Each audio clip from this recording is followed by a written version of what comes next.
भारत की para commandos की training कैसे होती है, कैसे पूरी होती है पाकिस्तान के स्पेशल फोर्स की ट्रेनिंग के दौरान जिंदगी और मौत का खेल खेलते हैं चीन के जवान। फौलाद से भी मजबूत शरीर होता है वियतनाम के कमांडोज का, और गोरखा कमांडोज की खुकरी एक बार यदि म्यान से बाहर आ जाए तो बिना खून चखे वो वापस म्यान में नहीं जाती।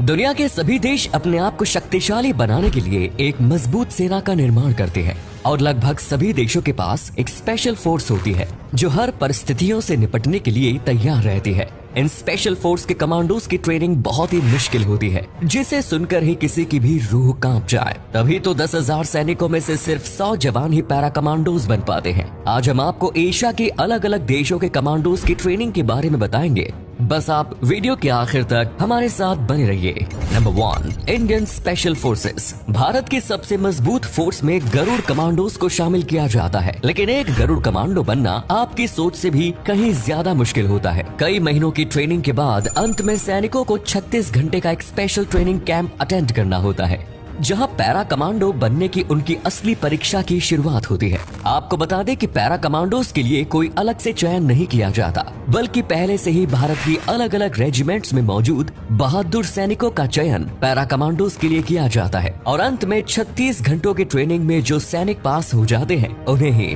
गरुड़ कैप पहनने का अवसर प्राप्त होता है। इस ट्रेनिंग की शुरुआत रात को होती है, जब सैनिक सोने के लिए जाने के लिए तैयार होते हैं। उन्हें पता नहीं होता कि किस दिन उनकी परीक्षा शुरू हो जाएगी। कई दिनों तक उन सैनिकों की केवल 1 से 2 घंटे की नींद ही पूरी हो पाती है। सबसे पहले सैनिकों की रूटीन एक्सरसाइज कराई जाती है, और इसके बाद 30 किलो के बैटल लोड के साथ उन्हें पहाड़ों की चढ़ाई के लिए कहा जाता है। 10 किलोमीटर का सफर उन्हें 2 घंटे में पूरा करना होता है। 30 किलो के बैग के अलावा बीच में उन्हें अपने साथी को भी कंधों पर उठाकर पहाड़ों पर चढ़ना होता है।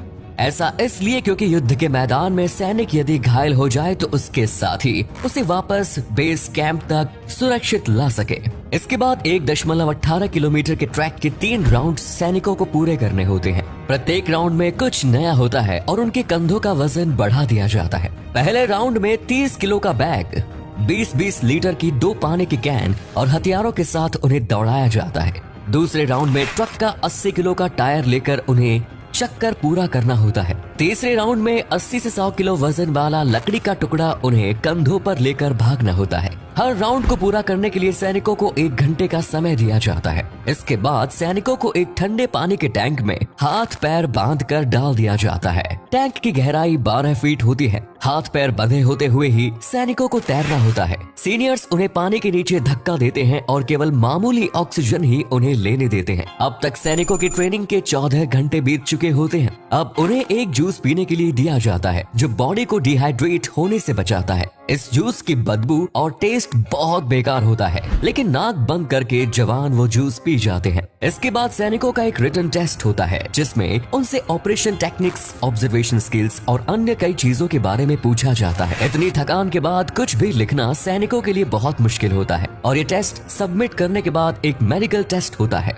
साथ ही 10 किलोमीटर की पैदल मार्च भी सैनिकों को करनी होती है। 20 घंटे से अधिक का समय बीत गया है, लेकिन सैनिकों ने ना तो कुछ खाया है और ना ही उन्हें आराम मिला है। सैनिकों को रूखा सूखा भोजन खाने के लिए दिया जाता है। खाना खाने के बाद बहुत से सैनिकों को नींद आने लगती है और वे हिम्मत हार जाते हैं। हिम्मत के जवाब देते ही उनका गरुड़ कमांडो बनने का सपना भी टूट जाता है, और जो अब भी फिट होते हैं उन्हें फिर जंगलों में कॉम्बैट स्किल्स का टेस्ट देना पड़ता है। कीचड़ में सने कपड़े पहनकर पहाड़ों पर चढ़ना होता है। कई घंटे जंगल में बिताने पड़ते हैं। इन सभी परीक्षाओं में जो शारीरिक और मानसिक रूप से पास हो जाता है वे ही स्पेशल फोर्स के गरुड़ कमांडोज बन जाते हैं। Number 2, Gorkha boot camp. Gorkha regiment को हिम्मत और बहादुरी का दूसरा नाम कहा जाता है। गोरखा रेजिमेंट की गिनती दुनिया की सबसे शक्तिशाली रेजिमेंट में की जाती है। दूसरे विश्व युद्ध के दौरान ब्रिटिशर्स ने गोरखा रेजिमेंट के दम पर ही हिटलर की सेना से युद्ध लड़ने का फैसला किया था। हर साल गोरखा बूट कैंप में 10,000 से अधिक युवा आते हैं, लेकिन इनमें से 200 से 300 युवाओं का ही सिलेक्शन हो पाता है। गोरखा रेजिमेंट की ट्रेनिंग भी काफी सख्त होती है।